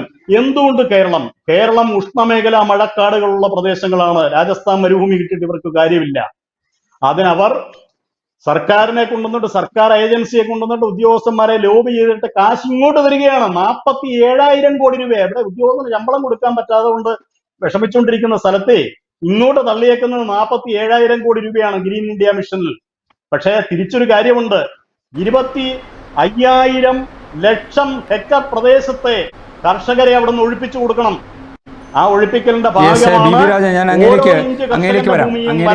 അവകാശം പറഞ്ഞുകൊണ്ട് കൈവശം വെക്കുന്നു. അത് തന്നെ ആനയെയും പന്നിയെയും അഴിച്ചുവിട്ട അയലോക്ക പ്രദേശങ്ങളിലെ കൃഷിഭൂമി പന്നിയുടെയും മറ്റും ആവാസ മേഖലയാണെന്ന് പറയുന്നു. അതിനകത്ത് ഈ അനിൽ ഗോപാലിനെയൊക്കെ വിളിച്ച് നമ്മൾ കെട്ടിത്തൂക്കിയിട്ട് തല്ലിയിട്ടോ കുറ്റപ്പെടുത്തിയിട്ടോ വല്ല കാര്യമുണ്ടോ? അതാ ഞാൻ പറയുന്നത്. ഇത് ഒരു അന്താരാഷ്ട്ര ട്രീറ്റിയുടെയും താല്പര്യങ്ങളുടെയും സാമ്പത്തികങ്ങളുടെയും ഭാഗമാണ്. അത് രാജസ്ഥാനിൽ ആരും യുദ്ധത്തിന് പോകില്ല, കേരളത്തിൽ വരും. പശ്ചിമഘട്ടം മുഴുവൻ സ്വന്തമാക്കുവാൻ വേണ്ടി ലോകം ആഗോള മുതലാളിത്ത സമൂഹം, യൂറോപ്പ്, അമേരിക്ക അതിൽ കേരളം പ്രധാനപ്പെട്ട സ്ഥലമാണ്. കേരളത്തിലാണ് ഇപ്പോഴും കീഴടങ്ങാത്ത പ്രതിരോധമുള്ളത്. അല്ല, കർണാടക കീഴടങ്ങി, ബാക്കി എല്ലാ സ്ഥലവും പിടിച്ചെടുത്തു. ബാക്കി കേരളത്തിൽ മാത്രമാണ് നല്ല പ്രതിരോധം നിലനിൽക്കുന്നത്. തിരിച്ചു വരാം. ഒന്ന് ശാന്തനാവും. അനിലേട്ടൻ പറഞ്ഞതിൽ വളരെ കുറെ കാര്യങ്ങൾ തെറ്റുണ്ട്. കാരണം വെച്ചാൽ ഇടുക്കിയുടെ പ്രിയപ്പെട്ട MP ഇതുമായി ബന്ധപ്പെട്ട് പരിസ്ഥിതി വകുപ്പ് മന്ത്രിയുമായി ബന്ധപ്പെട്ട് നിരവധി നിവേദനം കൊടുക്കുകയും പാർലമെന്റിൽ ഈ കാര്യങ്ങൾ ചർച്ച ചെയ്യുകയൊക്കെ ചെയ്തതാണ്. അദ്ദേഹം TV-യും അതുപോലെ തന്നെ പത്രങ്ങളൊക്കെ വായിക്കുന്ന ഒരാളാണ്. അദ്ദേഹം വന്നിട്ട് ഇതുപോലെ നുണ പറയുന്നത് ഒരിക്കലും ശരിയായ നിലപാടല്ല. ഇലക്ഷൻ എടുത്തത് കൊണ്ട് MP-നെ തേജോധം ചെയ്യാതെ MP ചെയ്ത കാര്യങ്ങളും കൂടി താങ്കൾ പറയണം. ഇന്നാണ് തന്നെ രാവിലെ മുതൽ അദ്ദേഹം ഈ സംഭവം ഉണ്ടായപ്പോൾ മുതൽ ഇടുക്കിയുടെ പ്രിയങ്കര MP രാവിലെ മുതൽ ആശുപത്രിയിലും അവിടെയുണ്ട്. അതുപോലെ മൂന്നാർ സംഭവം ഉണ്ടായപ്പോൾ, ചിന്നക്കനാലിലുണ്ടായപ്പോൾ, ഇവിടെയൊക്കെ ഈ വനംവകുപ്പ് മന്ത്രിയോ ഏതെങ്കിലും ഒരു മന്ത്രി വന്നതായിട്ട് ഈ അനിൽ കുമാറിന് പറയാൻ കഴിയുമോ? ഇതുപോലെ ജനങ്ങൾ ബുദ്ധിമുട്ടുന്ന ഒരു സാഹചര്യം ജനങ്ങളുടെ അവസ്ഥ വളരെ ദയനീയമാണ്. അവിടുന്ന് സ്വന്തമായി തന്നെ അവിടുന്ന് കുടിയൊഴിഞ്ഞു പോകേണ്ട ഒരു സാഹചര്യം. അവിടെ മൊത്തം വനവൽക്കരിക്കാനുള്ള വനം വകുപ്പിന്റെ കുറെ നിഗൂഢ നീക്കങ്ങളാണ് കാഞ്ഞിരവേലിയുള്ള പ്രദേശങ്ങളിൽ നടക്കുന്നത്. അതുപോലെ കുറത്തിക്കുടി ആയിക്കോട്ടെ, അതുപോലെ മൂന്നാർ ആയിക്കോട്ടെ, ചിന്നക്കനാൽ ആയിക്കോട്ടെ, പീരുമേട് ആയിക്കോട്ടെ, അതുപോലെ നമ്മുടെ കമ്പിലേൽ വാളൂർ മേഖല ആയിക്കോട്ടെ, കുളമാങ്കുഴി ആയിക്കോട്ടെ, എന്ന് വേണ്ട അടിമാലിയിൽ വിവിധ മേഖലകൾ, മാമ്പളം ഉൾപ്പെടെ, നമ്മുടെ മാറയൂർ ഉൾപ്പെടെ നിരവധി മേഖലകളിൽ ജനങ്ങൾക്ക് ജീവിക്കാൻ കഴിയാത്ത സാഹചര്യമാണ് നിലനിൽക്കുന്നത്. അദ്ദേഹത്തെ പോലുള്ളവർ ഇതുപോലെ വന്നിരുന്ന ചാനലിന്റെ മുമ്പിൽ ഇരുന്ന് ഇതുപോലെ നുണകൾ പറഞ്ഞ് കേന്ദ്രീകരിക്കുന്ന ജനങ്ങളെ വിഡ്ഢികളാക്കരുതെന്നാണ് എന്റെ ഉദ്യോഗസ്ഥർ പറയാനുള്ളത്. കർഷകന് ജീവിക്കാൻ വേണ്ടി, അല്ലെങ്കിൽ ഒരു കർഷകൻ മരിച്ചാൽ അദ്ദേഹത്തിന് 10 ലക്ഷം രൂപ കൊടുത്താൽ ആ വീടിന്റെ അത്താണിയായ അദ്ദേഹത്തിന് എങ്ങനെ അവരുടെ കുടുംബം എങ്ങനെ പിന്നെ മുന്നോട്ട് പോകും? 10 ലക്ഷം രൂപ കൊടുത്തു കഴിഞ്ഞാൽ അദ്ദേഹത്തിന്റെ വീട് മുന്നോട്ട് പോകുമോ? അൻസാരി ഞാനൊരു ചോദിച്ചോട്ടെ, രാഷ്ട്രീയം പറയാൻ പിന്നെ ആകട്ടെ. ഹലോ, രാഷ്ട്രീയം പറയുന്നത് ഒന്നും നിർത്തൂ. ഞാനൊന്ന് പറഞ്ഞോട്ടെ. ഈ പറയുന്ന കാര്യത്തിൽ നിയമം ഉണ്ടാക്കിയതിലും നിയമം ഉണ്ടാക്കാത്ത കാര്യത്തിലൊക്കെ എല്ലാ രാഷ്ട്രീയ പാർട്ടികൾക്കും ഒരുപോലെ പങ്കുണ്ട്. ഞാൻ ചോദിച്ചത് ഇപ്പോൾ കാഞ്ഞിരവേലിയുടെ സ്ഥിതി എന്താണ്? കാഞ്ഞിരവേലിയിൽ ഒരു അപ്രതീക്ഷിതമായി ഉണ്ടായ ഒരു ആക്സിഡൻ്റ് ആയിട്ട്, അല്ലെങ്കിൽ ഒരു സംഭവമായി മാത്രം ഇതിന് ചിത്രീകരിക്കാൻ കഴിയുമോ? അതോ നിരന്തരം ഭീഷണി നേരിടുന്ന, വന്യമൃഗശല്യം രൂക്ഷമായ ഒരു പ്രദേശമാണ്? ഞാനെന്ന് വെച്ചാൽ ഈ ചർച്ചയിൽ പങ്കെടുക്കുന്ന മറ്റ് ആളുകൾക്ക് കൂടിയും പ്രേക്ഷകർക്ക് കൂടി മനസ്സിലാകാൻ വേണ്ടിയിട്ടാണ് ആ ചോദ്യം ചോദിച്ചത്. അപ്രതീക്ഷിതമായിട്ട് കാട്ടാന വന്ന് ആക്രമിച്ചതാണോ, അതോ സ്ഥിരം ശല്യം ഉണ്ടാക്കുന്ന ഒരു പ്രദേശമാണോ? ഈ കാട്ടാന വന്നിട്ട് എത്ര ദിവസമായി? ഈ കാട്ടാന വന്നിട്ട് താങ്കളെപ്പോലുള്ള ആളുകൾ വനം വകുപ്പിനെ അറിയിച്ചിരുന്നു? ഉദ്യോഗസ്ഥരുടെ അലംഭാവം ഈ മേഖലയിൽ ഉണ്ടായിട്ടുണ്ടോ? ഇതാണ് അറിയേണ്ടത്. അപ്പൊ ഞാൻ ആദ്യം തന്നെ നമ്മൾ സംസാരിക്കുകയുണ്ടായി. കാരണം വെച്ചാൽ അവിടെ ആവശ്യമായ ട്രെഞ്ചുകളില്ല, അതുപോലെ ഫെൻസിങ് വേലികളില്ല. അവിടെ വനഭൂമിയുമായി ഏകദേശം ചേർന്ന് കിടക്കുന്ന ഒരു പ്രദേശമാണ് കാഞ്ഞിരവേലി മേഖല. അവിടെ വർഷങ്ങളായി ഇതുപോലുള്ള കാട്ടാന ആക്രമണമോ കാര്യങ്ങളൊന്നും ഉണ്ടായിരുന്നില്ല. ഇപ്പൊ ഈ പറയുന്ന ഈ കഴിഞ്ഞ വർഷവും ഈ വർഷവും ഒക്കെ ആയി ഇടയ്ക്കിടയ്ക്ക് കാട്ടാന വന്നു പോകുന്ന ഒരു സാഹചര്യം ഉണ്ടായിരുന്നു. ജനങ്ങളെ ഒന്നും ഉപദ്രവിക്കുന്ന സാഹചര്യം ഉണ്ടായിരുന്നില്ല. അവിടെ കർഷകരുടെ വിളകൾ മൊത്തം നശിപ്പിക്കുന്ന ഒരു സാഹചര്യം, അവിടെ ഇപ്പൊ ഒരു വാഴ നടാൻ പറ്റാത്ത സാഹചര്യം, അതൊക്കെ നിലനിൽക്കുന്നുണ്ടായിരുന്നു. പക്ഷെ ഒരു ജനങ്ങളെ ഇതുപോലെ ഇത്രയും ഭീതിയിലാക്കിക്കൊണ്ട് ആന വന്ന് മനുഷ്യനെ കൊല്ലുന്ന ഒരു സാഹചര്യം ആദ്യമായിട്ടാണ് അവിടെ ഉണ്ടാകുന്നത്. അത് വളരെ വേദനാജനകമായ കാര്യമാണ്. അതാണ് നമുക്ക് അതിനകത്ത് ഏറ്റവും പ്രാധാന്യമായിട്ട്. അവിടെയുള്ള ജനങ്ങള് നമ്മൾ ആ ഭാഗത്ത് വന്നാൽ കാണാൻ കഴിയും, പല വീടുകളും വിട്ടൊഴിഞ്ഞ് പോയി. അവര് വേറെ മേഖലയിലേക്ക് കുടിയേറി പാർത്ത് മാറി, അവർ നാട് തന്നെ വിട്ടുപോവുകയാണ്. ഈ കാട്ടാനയുടെ ശല്യം, അതുപോലെ വന്യമൃഗങ്ങളുടെ എല്ലാ ശല്യം ആ മേഖലയിലുണ്ട്. അതിന് ഒരു ശാസ്ത്രമായ അൻസാരി, ഈ കാട്ടാന ഇപ്പോൾ ആക്രമണം ഉണ്ടാക്കിയ കാട്ടാന എത്ര ദിവസം മുമ്പാണ് ഈ പ്രദേശത്ത് വന്നത്? ഞാൻ ചോദ്യം താങ്കൾക്ക് മനസ്സിലായോ? ഈ കാട്ടാന ഇന്ന് രാവിലെയാണ് പ്രത്യക്ഷപ്പെട്ടത്. നമ്മുടെ പെരിയാറിന്റെ തീരത്താണ് ഈ ആന അവിടെ ഉണ്ടായിരുന്നത്. അപ്പൊ അവിടെയുള്ള ജനങ്ങൾ ഫോറസ്റ്റ് വിവരം അറിയിച്ചു. അവിടെയുള്ള ജനങ്ങളെല്ലാം കൂടി കാട്ടാനയെ ചുറ്റി ഓടിക്കാനായിട്ട് ചെണ്ട കുത്തുകയും അതുപോലെ സൗണ്ട് ഉണ്ടാക്കുകയൊക്കെ ചെയ്തപ്പോൾ ഈ കാട്ടാന അവിടുന്ന് നേരെ ആർമിക്ക് നമ്മുടെ കയറി, നമ്മുടെ ഈ പറയുന്ന സ്ഥലങ്ങളിൽ കയറി. അത് അവിടുന്ന് കാടിന്റെ പ്രദേശത്തേക്ക് പോകുന്ന വഴിക്കാണ് ഇവരുടെ വീട്. എന്ന് വെച്ചാൽ കാട് ഒരു 500 മീറ്ററോളം അകലെ ഉണ്ടെങ്കിൽ, 500 മീറ്ററോളം അകലെ ഉണ്ടെങ്കിലും ആ പ്രദേശത്തൂടെയാണ് ഈ ആന കടന്നു പോകുന്നത്. അപ്പൊ വെരണ്ടോടിയ ആനയാണ്. വെരണ്ടോടിയ ആന ഈ പറയുന്ന അമ്മ അറിയുന്നില്ല ഇങ്ങനെ സംഭവം, ആന വരുന്ന കാര്യം അറിയുന്നില്ല. വഴി നിന്ന് ഉണ്ടായിരുന്ന അവിടെ കൂവ പറിക്കാൻ പോയ ഭർത്താവാണ് കൂവ പറിക്കാൻ പോയത്. അദ്ദേഹത്തിന് ചായയുമായി പോയതാണ് ഈ അമ്മച്ചി. അവരെ അപ്പോൾ തന്നെ ആനയുടെ ബന്ധപ്പെടുന്നു, അവരെ ചുരുട്ടി അവിടെ നിലത്തടിക്കുന്നു. അതാണ് സംഭവം ഉണ്ടായിരുന്നത്. സംഭവം ഇതിനകത്ത് ഇദ്ദേഹം പറഞ്ഞതിൽ വേറെ ഒരു ഇതും കൂടിയുണ്ട്. തമിഴ്നാട് പോലുള്ള സർക്കാരുകൾ വനത്തിനുള്ളിൽ തന്നെ ആനയ്ക്ക് വേണ്ട ജലം അവിടെ തന്നെ കുളം കുത്തി കൊടുക്കുന്നു, അവർക്ക് വേണ്ട ആനയ്ക്ക് വേണ്ട ഭക്ഷണം അവിടെ തന്നെ കൊടുക്കാൻ എത്തിക്കുന്നു. അപ്പൊ ഈ ആന കൂടുതലായി വനത്തിൽ നിന്ന് വെളിയിലേക്ക് ഇറങ്ങുന്നില്ല. ഇതേ വകുപ്പും ഇതേ വകുപ്പ് തന്നെയല്ലേ ഇന്ത്യയിലുള്ള മുഴുവൻ സംസ്ഥാനങ്ങളുള്ളത്. തമിഴ്നാട്ടിൽ ഇത് സംഭവിക്കുന്നില്ല, കേരളത്തിൽ സംഭവിക്കുന്നു. അതിനാണ് പറയുന്നത് കേരളത്തിലെ സർക്കാർ ഇതിന് അടിയന്തരമായി നടപടിയെടുക്കണം. കർഷകരുടെ ജീവന സ്വത്തിനും സംരക്ഷണം നൽകേണ്ട സർക്കാരാണ്. ആ സർക്കാർ ഇതിന് നടപടിയെടുക്കണമെന്നാണ് ജനങ്ങളുടെ ആവശ്യം. ഇന്ന് ജനങ്ങൾ റോഡ് ഉപരോധിച്ചു, ഇന്ന് വലിയ രീതിയിലുള്ള സംഘർഷങ്ങൾ ഉണ്ടായി. ഈ പ്രശ്നങ്ങളെല്ലാത്തിനും കാരണം ഈ പറയുന്ന ഗവൺമെന്റാണ്. ഗവൺമെന്റ് ഇതിന് ശാസ്ത്രമായ പരിഹാരം കാഞ്ഞിരവേലിയിലെ ജനങ്ങൾക്കും ഇടുക്കി ജില്ലയിലും അതുപോലെ വയനാട് ജില്ലയിലും കേരളത്തിലെ ജനങ്ങൾക്ക് ജീവിക്കാൻ കഴിയുന്ന സാധനം ആവശ്യമുള്ളൂ. അനില്, ഈ കേരളത്തിലെ മലയോര മേഖലയിലെ ആളുകൾക്ക് ജീവിക്കാനുള്ള സാഹചര്യം ഉണ്ടാക്കണമെന്നാണ് കോൺഗ്രസിൻ്റെ ആവശ്യം. താങ്കൾ എങ്ങനെ പ്രതികരിക്കുന്നു? ജനം പൊറുതി വിട്ടിരിക്കുന്നു. അല്ല, കോൺഗ്രസിന്റെ ആവശ്യമല്ല, ഇത് ജില്ലയിലെ ജനങ്ങളുടെ, സംസ്ഥാന ജനങ്ങളുടെ പൊതുവായ ആവശ്യമാണ്. അതിന് കോൺഗ്രസിന്റെ ആവശ്യം എന്നൊക്കെ എനിക്ക് പലപ്പോഴുമായി അല്പം കൂടി ഇടപെടാൻ കഴിയാതെ പോയിട്ടുണ്ട്. ഏതായാലും ഈ വിഷയം നമുക്ക് രാഷ്ട്രീയവൽക്കരിച്ചിട്ട് കാര്യമില്ല. എല്ലാവരും യോജിച്ചു നിന്ന് പോരാനുള്ള സമയമാണ്. ബഹുമാനപ്പെട്ട മുഖ്യമന്ത്രി തന്നെ ഇതിൽ വളരെ ഇൻട്രസ്റ്റ് എടുത്തിട്ടുണ്ട്. ഒരാളുടെയും ജീവൻ പൊയ്യാൻ പാടില്ല. ഏതായാലും ഈ കാഞ്ഞിരയിൽ ഉണ്ടായ ധാരാളം സംഭവത്തിന്റെ അടിസ്ഥാനത്തിൽ അവിടെ ശക്തമായി നാളെ നിരീക്ഷകരുണ്ടാകും, RRT സ്കോഡുണ്ടാകും. ബഹുമാനപ്പെട്ട മന്ത്രി വിളിക്കുന്ന ചർച്ചയോടുകൂടി ഇടുക്കി ജില്ലയിലെ പ്രശ്നങ്ങൾക്ക് അടിയന്തരമായി പരിഹാരം കണ്ടെത്തണം. അത് ജനപ്രതിനിധികളും രാഷ്ട്രീയ പാർട്ടികളും യോജിച്ച് നിലപാടെടുക്കേണ്ടത്. ഇതിനെ ഇപ്പോൾ രാഷ്ട്രീയവൽക്കരിക്കേണ്ട ഒരു സാഹചര്യമില്ല. നമുക്ക് യോജിച്ച് ബന്ധുകൊണ്ട് ഇതിനെ പോരാടണം. ഈ കേന്ദ്ര വന നിയമം പ്രാബല്യത്തിൽ അത് ഭേദഗതി ചെയ്താൽ മാത്രമേ ശാശ്വത പരിഹാരം ഉണ്ടാകത്തുള്ളൂ. എന്നിരുന്നാലും നമുക്ക് ചെയ്യാവുന്ന ഗവൺമെന്റിന്റെ പരിമിതിക്കുള്ളിൽ ബന്ധമുണ്ട് ചെയ്യാവുന്ന കാര്യങ്ങളെല്ലാം ചെയ്യും. അതിനാണ് ബഹുമാനപ്പെട്ട മന്ത്രി മുഖ്യമന്ത്രി പ്രദേശാനുസരണം സർവകക്ഷി യോഗം വിളിക്കുവാൻ വേണ്ടി 9-ാം തീയതി വരുന്നത്. ഈ ചർച്ച വളരെ ഗൗരവമായി എല്ലാവരും എടുത്ത് നമുക്ക് ശാശ്വതമായ മറുപടികളിലൂടെ ജനങ്ങൾക്ക് സംരക്ഷണം കൊടുക്കണം. അതാണ് ഞങ്ങളുടെ നിലപാട്. അനിലെ ഒരു കാര്യം ഒരു വർഷം മുമ്പ് ഇതേ ചാനലിൽ ചർച്ച നടത്തിയതാണ് ഇതേ കാര്യം. ഈ കാനഡയിലെ ജനങ്ങളുടെ ബുദ്ധിമുട്ടും അവിടെ ഉണ്ടായ പ്രശ്നങ്ങളെല്ലാം നമ്മൾ ചർച്ച ചെയ്ത് ഇതേ ചാനലിലൊക്കെ അന്ന് ഗോപാൽ ഇത് തന്നെയാണ് പറഞ്ഞത്. അത് തന്നെയാണ് ഇപ്പോൾ അദ്ദേഹം സംസാരിക്കുന്നത്. ഞങ്ങൾക്ക് ജനങ്ങൾക്ക് വേണ്ടത് പരിഹാരമാണ്, അതാണ് വേണ്ടത്. അനിലേ, ഞാനൊരു കാര്യം കൂടി, ഇപ്പോൾ മൂന്നാറിൽ ചിന്നക്കനാലിലൊക്കെ ആളുകൾ മരിച്ചപ്പോൾ ഇതേപോലെ തന്നെ കൂടിയാലോചനകളുണ്ടാവും എന്നൊക്കെ പറഞ്ഞു. ഞാൻ ചോദിക്കുന്നത്, ഇപ്പോൾ ഈ ആളുകളെ ആക്രമിച്ച് ഇങ്ങനെ കൊലപ്പെടുത്തുന്നു, RRT ടീമിനെ നിയോഗിക്കും, കാട്ടാനയെ നിരീക്ഷിക്കാൻ, വന്യമൃഗങ്ങളെ നിരീക്ഷിക്കാനൊക്കെ ആളുണ്ടാവും എന്നൊക്കെ പറയുന്നു. ഇപ്പോൾ ഒരു 5 ദിവസത്തെ ദിനപത്രം നിങ്ങളൊന്ന് എടുത്ത് നോക്കുക. ആ ദിനപത്രത്തിൽ എല്ലാ ദിവസവും പടയപ്പ എന്ന കാട്ടാന എല്ലാ ദിവസവും വാഹനങ്ങളെ ആക്രമിക്കുന്നുണ്ട് മൂന്നാറിൽ. ഈ മണി മരിച്ചതിന് ശേഷം നിങ്ങളുടെ മന്ത്രി പറയുന്നു, മുഖ്യമന്ത്രി പറയുന്നു അവിടെ കാട്ടാനയെ നിരീക്ഷിക്കാൻ RRT ടീമുണ്ടെന്ന്. എവിടെയാണ് RRT ടീം?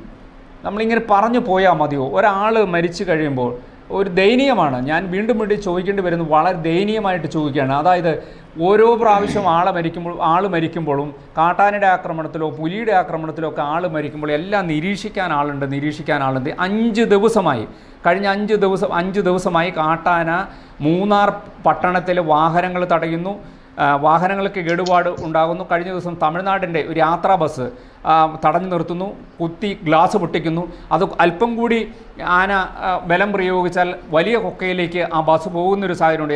എത്ര വലിയ ദുരന്തമായിരിക്കും ആ സമയത്ത് സംഭവിക്കാൻ പോകുക. നിങ്ങൾ എവിടെയാണ് RRT ടീമിനെ നിയോഗിച്ചത്? നിങ്ങളുടെ ഉദ്യോഗസ്ഥർ എവിടെയാണ്? അവർ ഈ വനത്തലിൻ്റെ ഭാഗത്ത് എവിടെയെങ്കിലും വരുന്നുണ്ടോ? അവരെവിടെയാണ്? കാട്ടാന നിൽക്കുന്ന സ്ഥലത്ത് എവിടെയെങ്കിലും ഈ പറയുന്ന RRT ടീം വരുന്നുണ്ടോ? വനപാലകർ എത്തുന്നുണ്ടോ? എവിടെയാണ് ഈ വനപാലകർ? ഈ പ്രശ്നങ്ങളുണ്ടായിട്ടൊന്നും അവരെയൊന്നും കാണുന്നില്ലല്ലോ. വനം വകുപ്പിലെ ഉദ്യോഗസ്ഥരോട് വനം വകുപ്പ് ഓഫീസിൽ നിന്നും ഇനി പുറത്തിറങ്ങണ്ട എന്ന് നിങ്ങളുടെ മന്ത്രി പറഞ്ഞിട്ടുണ്ടോ? അല്ല, ഇതിൻ്റെ അകത്ത് ഫോറസ്റ്റ് ഉദ്യോഗസ്ഥന്മാരെ ന്യായീകരിക്കുവാൻ വേണ്ടി ഞങ്ങൾ ആഗ്രഹിക്കുന്നില്ല. മന്ത്രിയുടെ ഭാഗത്തുനിന്ന് ജനങ്ങൾക്ക് സംരക്ഷണം കൊടുക്കണം എന്ന നിലപാടാണുള്ളത്. വനം വന്യജീവി വകുപ്പ് എന്ന പേരുണ്ടായെങ്കിലും അല്ല അനിലേ, ഞാൻ വീണ്ടും ചോദിക്കുക. കഴിഞ്ഞ 5 ദിവസമായിട്ട് എല്ലാ ദിവസവും താങ്കളും മലയാള പത്രം വായിക്കുന്ന ആളുകളാണല്ലോ. താങ്കളും ഇന്നത്തെ പത്രം വായിച്ചല്ലോ, കഴിഞ്ഞ ദിവസത്തെ പത്രങ്ങൾ വായിച്ചല്ലോ. മൂന്നാറിൽ എന്താണ് ഇപ്പോൾ സംഭവിച്ചുകൊണ്ട്? എല്ലാ ദിവസവും കാട്ടാന ആക്രമിച്ചുകൊണ്ടിരിക്കുക, എല്ലാ ദിവസവും കാട്ടാന ആക്രമിക്കുന്നു, എല്ലാ ദിവസവും പ്രശ്നങ്ങൾ ഉണ്ടാക്കുന്നു. എന്നിട്ട് എവിടെയാണ് RRT ടീം? ഇല്ല എങ്കിൽ യുവന്മാർക്ക് ശമ്പളം കൊടുക്കണ്ട എന്ന് വെക്കണം, പുറത്താക്കണം. എന്നിട്ട് നാട്ടുകാരെ ഏൽപ്പിക്കുക, അവർ ആനയെ നോക്കട്ടെ. ഒരു ഗ്രൂപ്പ് ഉണ്ടാക്കി വെച്ച് ഇതിനേക്കാൾ നന്നായി ആന കടന്നു വരുന്നുണ്ടെങ്കിൽ ഓടിക്കാനുള്ള സംവിധാനം ഉണ്ടാക്കി. ഇത് ആന വരുമ്പോൾ ഒരു പടക്കം പൊട്ടിച്ച് അവനെയൊക്കെ പിടിച്ച് അകത്തേക്ക് കയറ്റും. നിങ്ങൾ അവിടെ ഒരു ജീപ്പുകാരന് ഓണടിച്ചു എന്ന പേരിൽ അവനെ ജാമ്യമില്ലാ വകുപ്പ് പ്രകാരം തുറങ്കിലടിച്ചു. ഇവിടെ ദേശീയപാത ഓരത്തിലൂടെ ഓട്ടോറിക്ഷയിൽ കരിക്ക് കൊണ്ടുപോയവനെ വനം നശിപ്പിച്ചു എന്ന് പറഞ്ഞ കേസെടുത്ത് സ്വാതന്ത്ര്യദിനത്തിൽ പിടിച്ചകത്താക്കി. നിങ്ങൾ എന്ത് നടപടിയാണ് സ്വീകരിച്ചത്? ഇത് വളരെ വിഷമകരമായ ഒരു അവസ്ഥയിലാണ് മനുഷ്യർ ഇനി എങ്ങനെ പ്രതികരിക്കുമെന്ന് അറിഞ്ഞുകൂടാം. അനിലെ, ഈ കഴിഞ്ഞ 5 ദിവസമായിട്ട് ഈ പറയുന്ന RRT ടീമില്ല, ഇവിടെ RRT ടീമില്ല. ഞാൻ അവിടുത്തെ ആളുകളുമായി ബന്ധപ്പെട്ട് അന്വേഷിച്ചപ്പോൾ പലതവണ നേര്യമംഗലം റേഞ്ച് ഓഫീസിൽ ഇവർ കാട്ടാന എത്തിയിട്ടുണ്ട്, ദയവായി അവിടെ ഇടപെടണം എന്ന് പറഞ്ഞപ്പോൾ അവരാരും അങ്ങോട്ട് തിരിഞ്ഞു നോക്കിയിട്ടില്ലല്ലോ. ആളെ കൊന്നിട്ടും തിരിഞ്ഞു നോക്കിയിട്ടില്ലോ. ആളെ കൊന്നതിന് ശേഷം ആശുപത്രിയിൽ പോലും എത്തിയിട്ടില്ലല്ലോ. അല്ല, ഈ വിഷയത്തിൽ ഞങ്ങൾക്കുണ്ട്. വിഷമിച്ചിട്ട് കാര്യമില്ല. എനിക്കുണ്ടാകുന്ന വിഷം നിങ്ങൾക്കുണ്ടായിട്ട് എന്താണ് കാര്യം? എനിക്കുണ്ടാകുന്ന ഉണ്ടാക്കേണ്ടത്, നിങ്ങൾക്ക് നടപടിയാണ് ഉണ്ടാക്കേണ്ടത്. നിങ്ങൾ നടപടി ഉണ്ടാക്കാൻ എന്തെങ്കിലും ചെയ്യൂ. നടപടി ഉണ്ടാക്കുന്നതിന്റെ അടിയന്തര പ്രാധാന്യം മനസ്സിലാക്കിക്കൊണ്ടാണ് യോഗം വിളിച്ചുകൊണ്ടിരിക്കുന്നത്. ഈ യോഗം ഒരു പ്രവർത്തനമായ യോഗമാണ് നിങ്ങൾ പറയുന്നത്. അല്ല, ശാശ്വതമായ പരിഹാരം ഇടുക്കി ജില്ലയിൽ ഉണ്ടാകുന്നതിന് വേണ്ടി മാത്രമാണ് ഒരു ദിവസം വീണ്ടും ചർച്ചയോട് സംഘടിപ്പിച്ചുള്ളത്. ഇവിടെ നമ്മുടെ മുതിർന്ന മാധ്യമപ്രവർത്തകർ വി പി രാജൻ അഭിപ്രായത്തിലേക്ക് യോജിപ്പുള്ളത് 1975 സ്റ്റോക്ക്ഹോം കൺവെൻഷൻ ശേഷമാണ് ഇന്ദിരാഗാന്ധി നമ്മുടെ രാജ്യത്ത് ഈ വനനിയമവും ദേശീയ ടൈഗർ പ്രോജക്ട് നിയമമെല്ലാം പ്രഖ്യാപിച്ചത്. എന്ത് നിയമം ബി ബി രാജൻ അങ്ങനെ പറഞ്ഞു എന്ന് വിചാരിച്ച് വനം വകുപ്പ് മന്ത്രി അതേ ചാരി അങ്ങോട്ട് പോകാമെന്നും വനം വകുപ്പ് ഭരിക്കുന്ന NCP അങ്ങനെ പോകാമെന്നും വിചാരിക്കേണ്ട.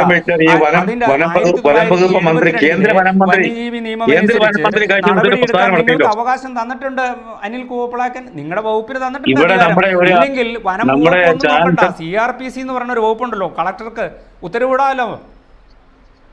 ഇല്ലെന്ന് ഞങ്ങൾക്കൊന്നും കളക്ടർക്കൊന്നും പെട്ടെന്ന് ഉത്തരവിടാൻ നല്ല വകുപ്പില്ല. നമ്മളതിനെപ്പറ്റി കാര്യമായിട്ടൊന്ന് പഠിക്കണം. കഴിഞ്ഞ ദിവസം കേന്ദ്ര വനം വകുപ്പ് മന്ത്രി പ്രഖ്യാപനം നടത്തിയല്ലോ. കർണാടകയിലിടാം, ആന്ധ്രാപ്രദേശിലിടാം, ഇവിടെ കേരളത്തിലിടലും നടക്കില്ല.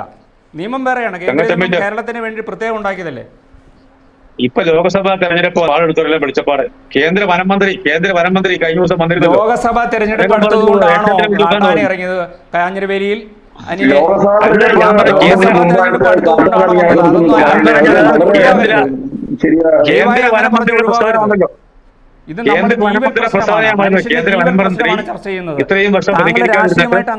രാഷ്ട്രീയമായിട്ട് തിരിച്ചുവിട്ട് വെറുതെ നമുക്ക് ചർച്ചയുടെ സമയം കോൺഗ്രസ് ആരെ ഇറങ്ങി മനുഷ്യനെ ഉദ്ധരിക്കുന്നുള്ള രീതിയാണല്ലോ തോന്നുന്നത്. ആ രീതിയിലേക്കാണോ താങ്കൾ പറഞ്ഞത്? ഞാൻ പറഞ്ഞത്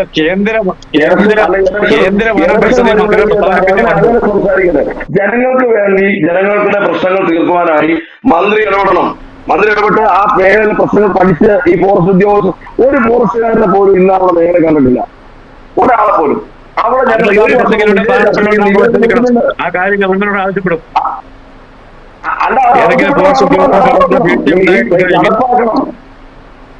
ജനങ്ങൾക്ക് വേണ്ടി നടപ്പാക്കണം. അവിടെ ഞാൻ വീണ്ടും വരാം. യെസ്, അനിലിന്റെ സമയമാണ്. അനിൽ പറഞ്ഞ അവസാനിപ്പിക്കും. ഞാൻ ചോദിച്ചു അവസാനിപ്പിക്കും.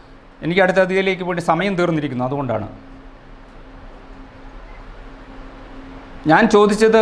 മനസ്സിലായോ? കഴിഞ്ഞ 5 ദിവസമായി ഈ പ്രദേശത്ത് കാട്ടാൻ ഇറങ്ങുന്നു. മൂന്നാർ അടക്കമുള്ള പ്രദേശങ്ങളിൽ നിങ്ങൾ RRT ടീമിനെ നിയോഗിക്കുമെന്നും അവിടെ കനത്ത സുരക്ഷ ഉണ്ടാക്കുമെന്നും ആനയെ 24 മണിക്കൂറും നിരീക്ഷിക്കുമെന്നൊക്കെ മന്ത്രി പറഞ്ഞാണ്. നിങ്ങളുടെ മന്ത്രിയുടെ വാക്കിന് എന്ത് വിലയാണുള്ളത്?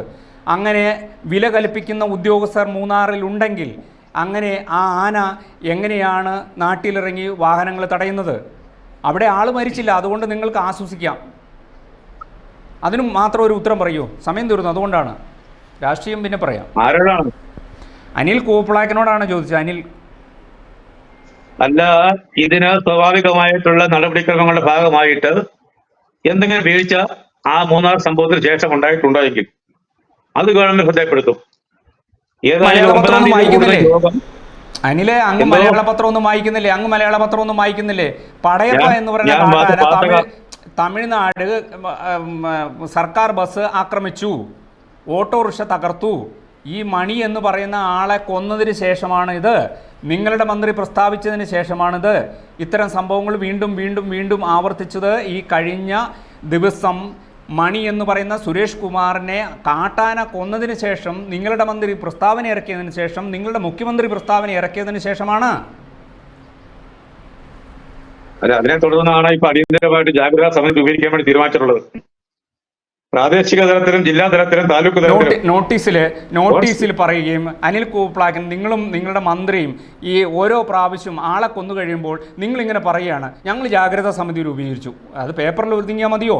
അങ്ങനെ നിങ്ങളുടെ മന്ത്രി എന്തെങ്കിലും നിങ്ങളുടെ മന്ത്രിക്കോ നിങ്ങളുടെ മുഖ്യമന്ത്രിക്കോ ഈ ഉദ്യോഗസ്ഥരെ ഏതെങ്കിലും തരത്തിൽ വില കൽപ്പിക്കുന്നുണ്ടെങ്കിൽ കഴിഞ്ഞ 5 ദിവസമായിട്ട് എന്തുകൊണ്ടാണ് ഈ കാട്ടാന മൂന്നാറിലൂടെ വിലസുന്നത്?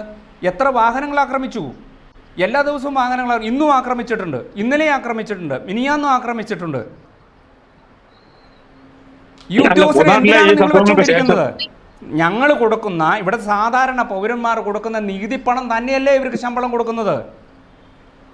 തീർച്ചയായിട്ടും കേന്ദ്ര നിയമങ്ങളൊക്കെ തിരുത്താനുള്ള നടപടി സ്വീകരിച്ചോ?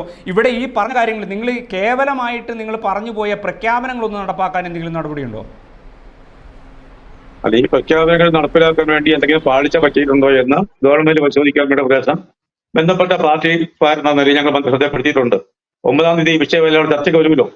അവിടെ കോൺഗ്രസിനെ വിളിച്ചിട്ടുണ്ട്, UDF വിളിച്ചിട്ടുണ്ട്, LDF എല്ലാവരും കൂടി സർവകക്ഷി യോഗം നടക്കുന്നത്. എല്ലാവരും അഭിപ്രായങ്ങൾക്ക് വില കൊടുക്കുന്ന ഗവൺമെന്റാണുള്ളത്. ആ ഗവൺമെന്റ് ശാശ്വതമായി എല്ലാവരുടെയും അഭിപ്രായം കേൾക്കുന്ന ഗവൺമെന്റാണ്, ശാശ്വത പരിഹാരം ഉണ്ടാക്കും. ജെയിംസ് വടക്കൻ പറഞ്ഞ് അവസാനിപ്പിക്കാം. അല്ല തങ്കച്ച, ഈ എന്റെ ഒറ്റ ചോദ്യമുണ്ട്, ഈ സർവകക്ഷി യോഗത്തിന് ഈ ആനയെ പിടിച്ചു നിർത്താൻ പറ്റുമോ? ഇല്ലല്ലോ. നിങ്ങൾ എന്താ ചെയ്യാൻ പോകുന്നത്? സർവകക്ഷി യോഗം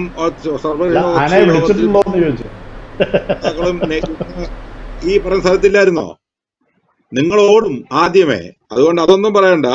പിന്നെ ഈ രാഷ്ട്രീയം പറയല്ല, ഈ കാലഹരണപ്പെട്ട നിയമങ്ങളെല്ലാം പരിഷ്കരിക്കാൻ 2014 ഇപ്പൊ രാജ്യം ഭരിക്കുന്ന പ്രധാനമന്ത്രി കമ്മിറ്റി ഉണ്ടാക്കിയായിരുന്നു.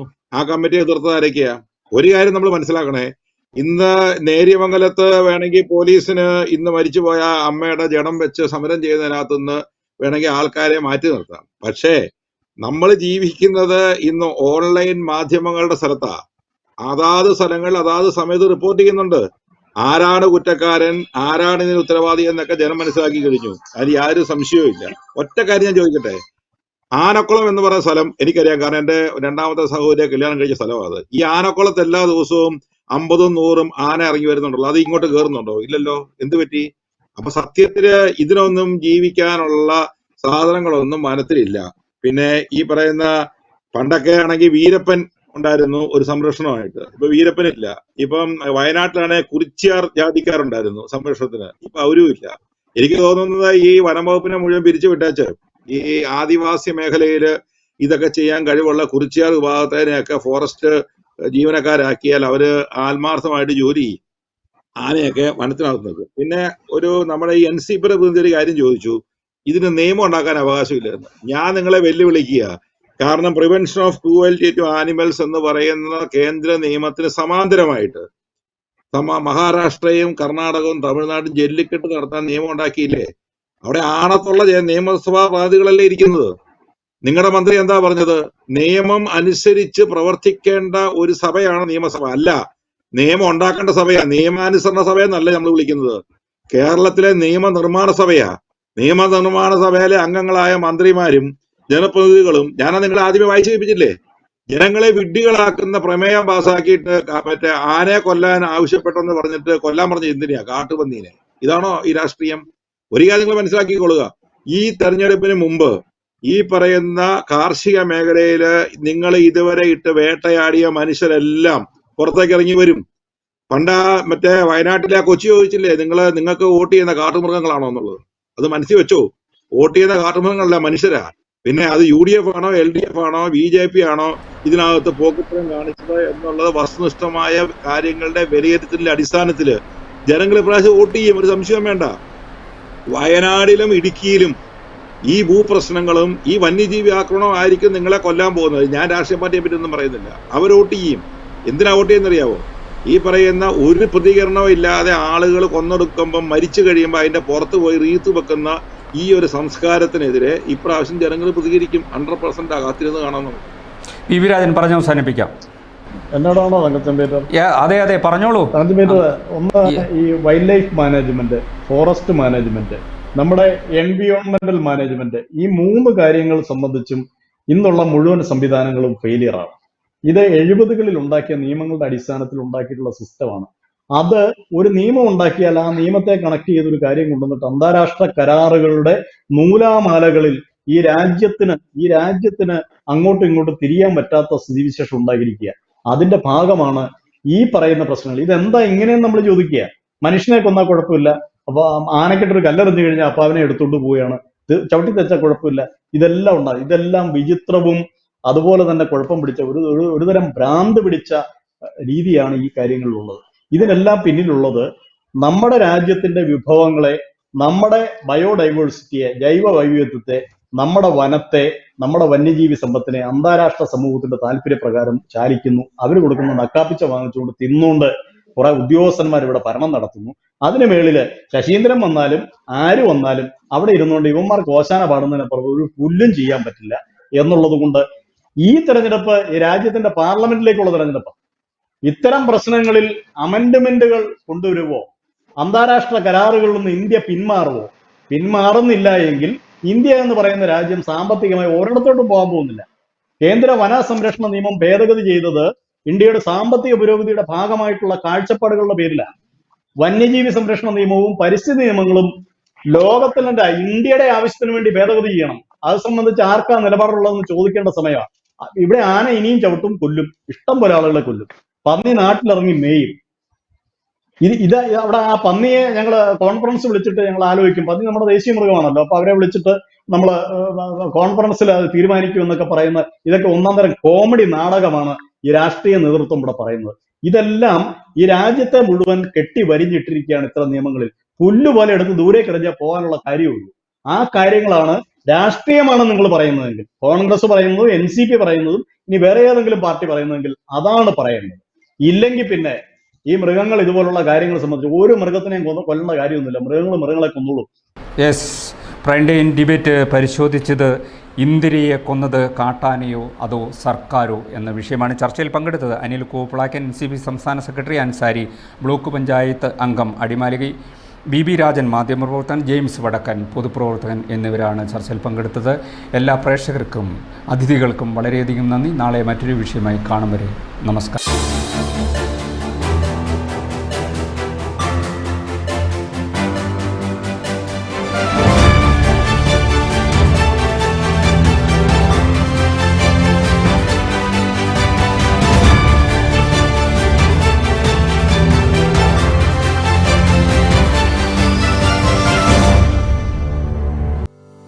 അപ്ലയൻസുകൾക്കും ഡിജിറ്റൽ ഗാഡ്ജറ്റ്സുകൾക്കും പുറമെ 52,000-ലധികം എസൻഷ്യൽ പ്രോഡക്റ്റുകൾ ഉൾപ്പെടുത്തി ഏറ്റവും വലിയ ഷോപ്പിംഗ് എക്സ്പീരിയൻസിനെ ഹൈറേഞ്ച് ഹൈപ്പർമാർട്ട് ഷോറൂമിലൂടെ ഏറ്റവും വലിയ കളക്ഷനുകളും മറ്റാർക്കും നൽകാനാവാത്ത ഓഫറുകളും ഉൾപ്പെടുത്തി ഫാം ഫ്രഷ്